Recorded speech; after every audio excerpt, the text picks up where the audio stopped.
ಹರೀಶ, ದೇವತೆಗಳ ಸತ್ರ ಪೂಜೆಗೆ ಹೋದ ಮೇಲೆ ಅದೇಕೆ ಸ್ವಾಮಿ ನಿಮ್ಮ ಮುಖ ಕಮಲವು ಮಂಜು ಮುಸುಕಿದ ಕಮಲದಂತೆ ಕಾಂತಿಹೀನವಾಗಿ ಕಾಣುತ್ತಿರುವುದಲ್ಲ? ದೇವತೆಗಳ ಸಮ್ಮೇಳನದಲ್ಲಿ ನನಗಾಯಿತು ಸತ್ರಯಾಗದ ಅಗ್ರಪೂಜೆ. ಅಲ್ಲದೆ ನನ್ನ ಪಾದೋದಕ ಪ್ರಸಾದದಿಂದ ಧನ್ಯರಾದರ ಸುರಗಂಧರ್ವರು. ಅಂದ ಪಕ್ಷದಲ್ಲಿ ಆ ಪುಣ್ಯ ಪುರುಷರ ಮಧ್ಯದಲ್ಲಿ ಅನೇಕ ದುರಂತಗಳು ನಡೆದವು ಸತಿ. ಆ ದುರಂತ ದುರ್ಘಟನೆಯನ್ನು ಕೇಳಲು ನನ್ನ ಮನವನ್ನು ಮಾರುತ್ತಿರುವುದು ಮಹಾದೇವ. ಅದನ್ನು ವಿಚಾರಿಸು ನಂದೀಶ ಭಕ್ತನಲ್ಲಿ. ನಂದೀಶ್ವರ, ನೀ ಹೇಳು, ಶರವಣದಲ್ಲಿ ನಡೆದ ಆ ದುರ್ಘಟನೆಯನ್ನು. ಅದನ್ನು ಕೇಳಬಾರದು. ಸರ್ವೇಶ್ವರನ ಧರ್ಮಪತ್ನಿಯು, ಕೇಳಿದರೆ ನಿಮ್ಮ ಮನ ಮರುಗುವುದು ತಾಯಿ. ಬಸವೇಶ್ವರ, ನನ್ನ ಮನ ಮರುಗುವುದಕ್ಕೆ ಮಹಾದೇವನ ಮುಖಕಾಂತಿಯೇ ಕಾರಣವಾಗಿರುವುದು. ಮರೆ ಮಾಚಬೇಡ. ನನ್ನ ಪತಿಗಾದ ಮರುಕವು ಯಾರಿಂದ ನಡೆಯಿತು? ಆದಿಶಕ್ತಿಯ ಅರಸನ ಅಂದವಾದ ಮುಖವು ಕಾಂತಿಗೊಂಡಿದರೆ ಏನು ತಾಯಿ? ಶಿವೇಶ, ಕೈ ಕಂಕಣವನ್ನು ನೋಡಲು ಕನ್ನಡಿ ಬೇಕೇನು? ಪತಿಯ ಮುಖವನ್ನು ನೋಡಿದರೆ ಮರಕವಾಗುವುದು. ಅದೇನಿದು, ಬೇಗನೆ ಹೇಳು. ದೇವಿ, ಸೂರ್ಯನ ಕಿರಣಗಳು ಸೋಕಿದರೆ ಕ್ಷಣ ಮಾತ್ರದಲ್ಲಿ ಮಂಜಿನ ಅಡಿಗಳು ಮುಟ್ಟಿದರೆ ತಾವರಿಗೆ ಭಂಗವೇ? ನಿಧಾನಿಸು ನಂದೀಶ್ವರ. ಕುಬೇರನ ಕೊಳದಲ್ಲಿರುವ ತಾವರೆ ಆದರೇನು, ಅದು ಕಾಲಗತಿಯಲ್ಲಿ ಕಂದಿ ಹಾಳಾಗುವುದು. ಕೇಳಿದ್ಯಾ ನಂದೀಶ್ವರ? ಪರಶಿವನ ಪವಿತ್ರವಾದ ಮನಸ್ಸಿನಲ್ಲಿ ಶಾಂತಿ ಇಲ್ಲ. ಕಾಡಿನಲ್ಲಿ ಬೆಳೆದ ಹುಲ್ಲು ಬಲಹೀನವಾದರೂ ಒಟ್ಟಾಗಿ ಸೇರಿ ಹಗ್ಗವಾದರೆ ಆನೆಯನ್ನೇ ಕಟ್ಟಬಹುದಲ್ಲವೇನು? ಪರಶಕ್ತಿ, ಬಲಹೀನರದ ಮಧುಕರು ಮಾತುರದ ಮಾದೇವನು ಮನದಾಕ್ಷಿಯಿಂದ ನೋಡಲಿರುತ್ತಾರೆ. ಬಸವೇಶ್ವರ, ಅದಾವ ಮಧುಮುಖರು ನನ್ನ ಪತಿಗೆ ಬೇಸರ ಉಂಟು ಮಾಡಿದವರು. ಭವಾನಿ, ಹಸಿವು ಬಾಯಾರಿಕೆಯನ್ನು ನಿವಾರಿಸಿಕೊಳ್ಳಲು ಯೋಗ್ಯವಾದ ಜಲದಲ್ಲಿ ಮೊಸಳೆಗಳು ವಾಸ ಮಾಡುತ್ತಿದ್ದಂತೆ ಆ ಪುಣ್ಯ ಸತ್ರಿಯಾಗವು ಮಧುಮಕರಿಗೆ ಮನೆಯಾಯಿತು ತಾಯಿ. ಭಕ್ತ ಶಿಖಾಮಣಿ, ಅದನ್ನು ಹೇಳಬಾರದು ಈ ಕೈಲಾಸವಾಣಿಯ ಸಮ್ಮುಖದಲ್ಲಿ. ಅದೇಕೆ ಪತಿದೇವ? ಅದನ್ನು ಹೇಳಿದರೆ ಪ್ರಮಾದವಾಗುತ್ತದೆ ಸತಿ. ಅದು ನಿನಗೆ ಮುಂದೆ ಗೊತ್ತಾಗುವುದು.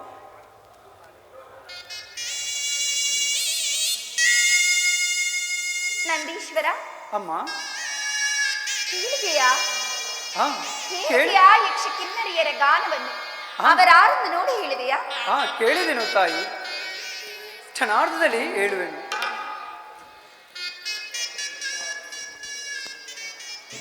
ಅಮ್ಮ ಅಮ್ಮ, ಅವರೇ ಆದಿಶಕ್ತಿ ಹಿರಿಯ ಸಹೋದರಿಯರು ದಕ್ಷರಾಜನ ಮನೆಯಲ್ಲಿ ನಡೆಯುತ್ತಿರುವ ದಕ್ಷ ಯಜ್ಞ ಮಹೋತ್ಸವಕ್ಕೆ ಹೋಗೋರು.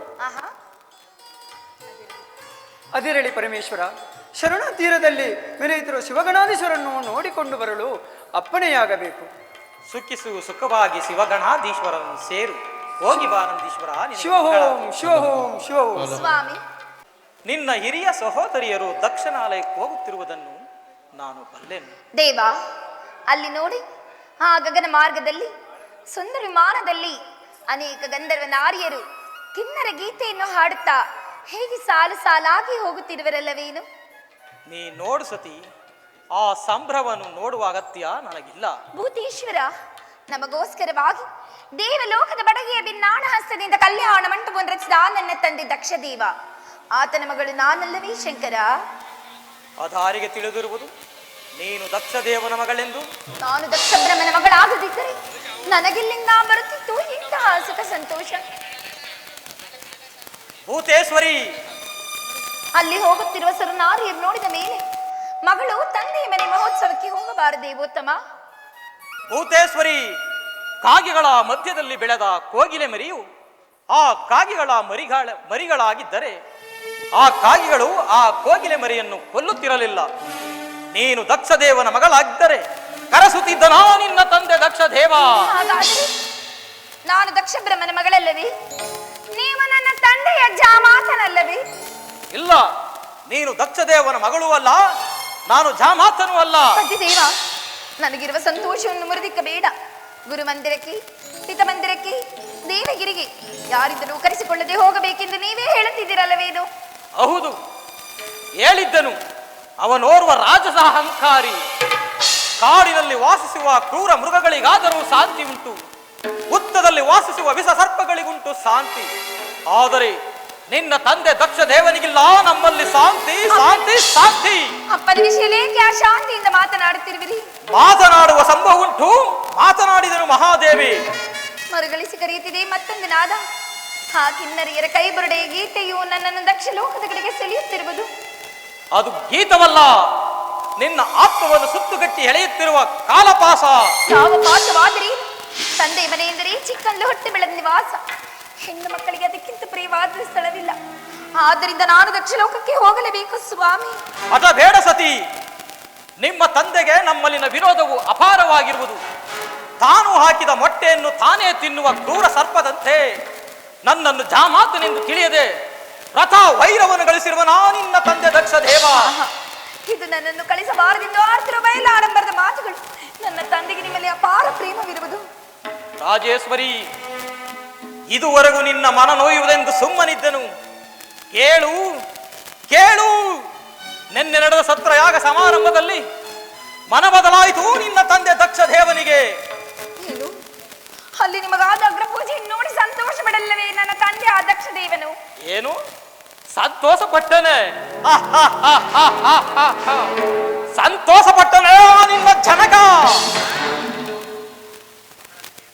ಬಹಳ ನಿಧಿಯನ್ನು ಗಳಿಸಿರುವ ಕಾಳಿಂಗ ಸರ್ಪದಂತೆ ಅವನ ಜಿಜ್ಞಾಸೆಯು ಅವನ ಜೀವಾತ್ಮವನ್ನು ಸುತ್ತುಗಟ್ಟಿ ಬಹಳ ನಿಷ್ಠುರದ ನಿರರ್ಥಕವಾದ ಆ ಚಂದ್ರಾತ್ಮಕವಾದ ವೈರತ್ವದ ಮಾತುಗಳಾಡಿದ ನಿನ್ನ ತಂದೆ ದಕ್ಷ ದೇವ.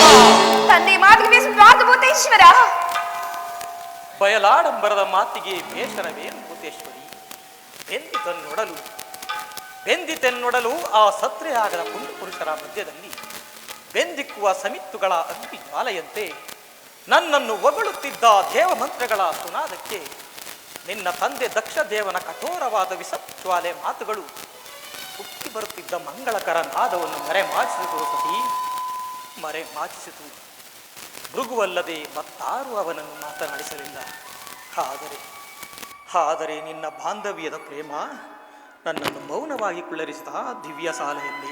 ದೇವೋತ್ತಮ, ಇಂಥ ಅನಿವಾರ್ಯ ಒಂದು ಸಂಸಾರದಲ್ಲಿ ಎಷ್ಟೋ ಬರುವುದು. ಅದನ್ನು ಬಾಂಧವ್ಯ ಮಮತೆಯಿಂದ ಸರಿಪಡಿಸಿಕೊಳ್ಳಬೇಕು. ಜಗತ್ತಿನ ಸಂಸಾರ ಚಕ್ರದೊಡೆಯನಾದ ನೀನೇ ಹೀಗಂದ ಮೇಲೆ ಇತರ ಪಾಡೇನು ಶಂಕರ? ಶಕ್ತಿ, ಯುದ್ಧ ರಂಗದಲ್ಲಿ ಹರಿತವಾದ ಶಸ್ತ್ರಾಸ್ತ್ರಗಳಿಂದ ಉಂಟಾದ ಗಾಯದ ನೋವನ್ನಾದರೂ ಮರೆಯಬಹುದು. ಆದರೆ ನಿನ್ನ ತಂದೆ ದಕ್ಷ ದೇವನ ಕಠೋರವಾದ ಮಾತೆಂಬ ಹರಿತವಾದ ಹಲವು ನನ್ನೊಡಲನ್ನು ತಾಗಿ ನನ್ನ ಉದರಾಗ್ನಿಯು ದಗ್ಗನ ಉರಿಯಿತು.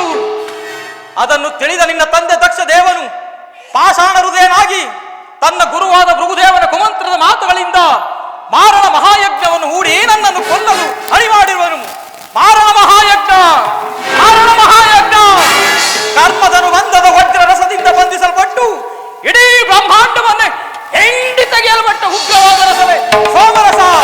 ಅಲ್ಲಿನ ಆತ್ಮ ಶರೀರದಿಂದ ಬಂಧಿಸಲ್ಪಟ್ಟ ಕಪಾಲ ಪಾದಗಳ ಸ್ಕೃತ್ಯ ಎಂಬ ದಿವ್ಯ ಭಾಷೆ ಪಂಚಭೂತಗಳೆಂಬ ಹೋಮಾಗ್ನಿ ಕುಂಡದಲ್ಲಿ ನಿನ್ನ ತಂದೆ ದಕ್ಷ ಬ್ರಹ್ಮನಂತ ಸಾವಿರಾರು ಕರ್ಮ ಬಂದಿದ್ದರು ಎಂದು ಭಸ್ಮವಾಗುವಾಗ ಮಾರಣ ಮಹಾಯಜ್ಞ, ಮಾರಣ ಮಹಾಯಜ್ಞ ಅದನ್ನು ಮಾಡುವರಾರು?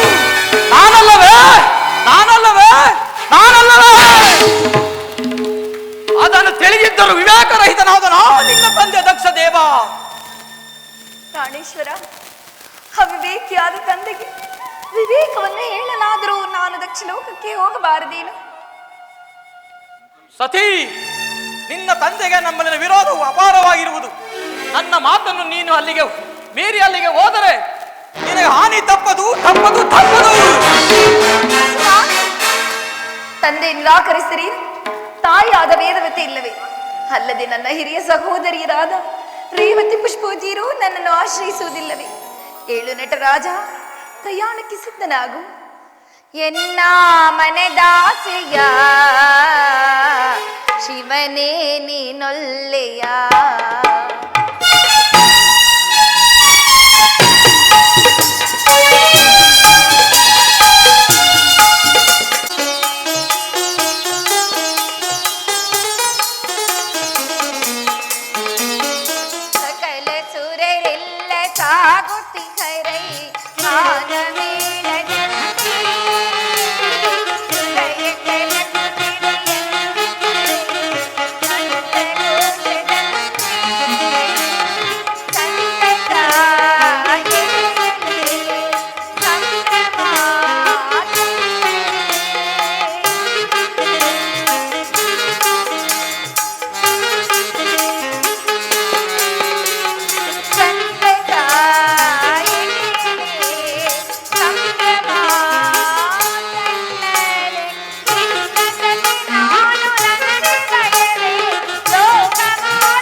ನಿನಗಾದ ಅಪಜಯವು ನನಗಲ್ಲವೇ? ಮಾತನಾಡ ಸ್ವಾಮಿ, ಮಾನವರ ದಾಸಿನ ಮುನಿಸಿಲ್ಲದೆ ಮನ್ನಿಸು. ನಿನ್ನ ಧರ್ಮಪತಿ ರಾಜೇಶ್ವರಿಗೆ ದಕ್ಷ ಲೋಕಕ್ಕೆ ಹೋಗಲು ಅನುಮತಿಯನ್ನು ಕೊಡು. ಇದು ನಿನಗೆ ನಮೋ ಎಂದು ನಮಸ್ಕರಿಸುವೆನು.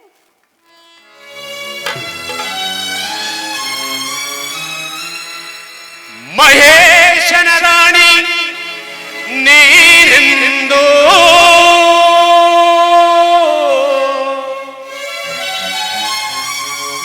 ಮಹೇಶನ ರಾಣಿ ನೀನೆಂದು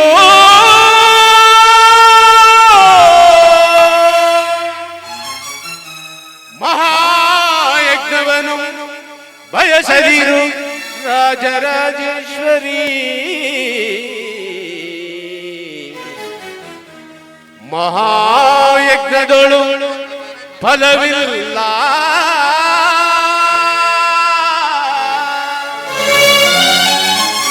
ಮಹಾಯಜ್ಞದೊಳು ಫಲವಿಲ್ಲ.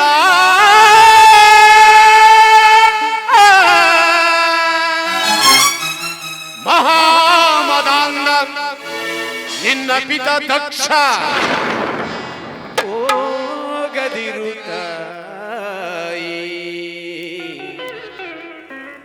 ಹೋಗದಿರು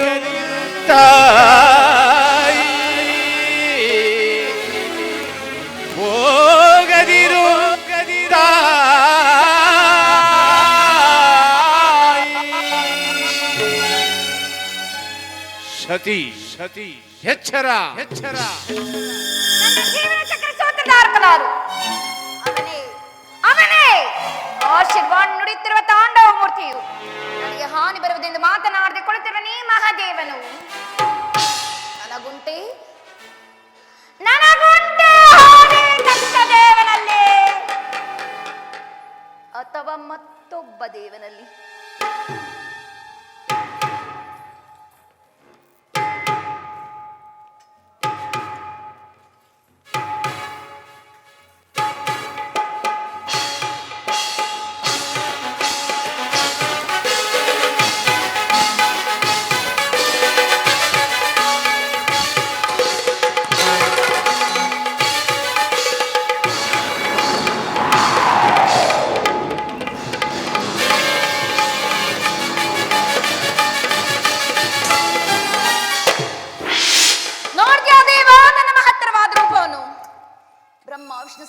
ಒಟ್ಟುಗೂಡಿಸಿದ ನನಗೆ ಧಿಕ್ಕಾರವೇ, ನನ್ನ ಪತಿಯಾದ ನಿನಗೆ ಧಿಕ್ಕಾರವೇ.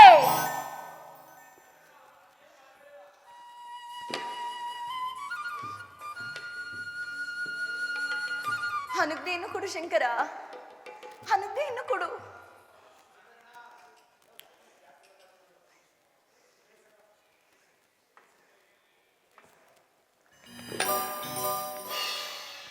ಕೈ ಸನ್ನಿಯಿಂದ ನನ್ನನ್ನು ಹೋಗೆಂದು ಹೇಳ್ತಿರುವೆಯಾ? ಕೈ ಸನ್ನಿ ಕೈಲಾಸಪತಿ ಇರಲಿ, ಅದೇ ನನಗೆ ಆಶೀರ್ವಾದವೆಂದು ತಿಳಿದುಕೊಂಡು ನಾನು ಈಗಲೇ ದಕ್ಷ ಲೋಕಕ್ಕೆ ಹೋಗುವೆನು. ಕುಮಾರ ನಂದೀಶ್ವರ, ನಮಸ್ಕರಿಸುವೆನು. ನಂದೀಶ್ವರ, ಅನಾದಿ ಭಕ್ತ ಭೃಂಗಿಗಳೇ ಮೊದಲಾದ ಅಷ್ಟ ಮಹಾಕೋಟಿಗಳ ಆದೀಶ್ವರನ ಬರಮಾಡು. ನಾನು ಈಗಲೇ ದಕ್ಷ ಲೋಕದ ಸಂಭ್ರಮಕ್ಕೆ ಹೋಗಬೇಕಾಗಿರುವುದು. ಅಪ್ಪನೇ ತಾಯಿ.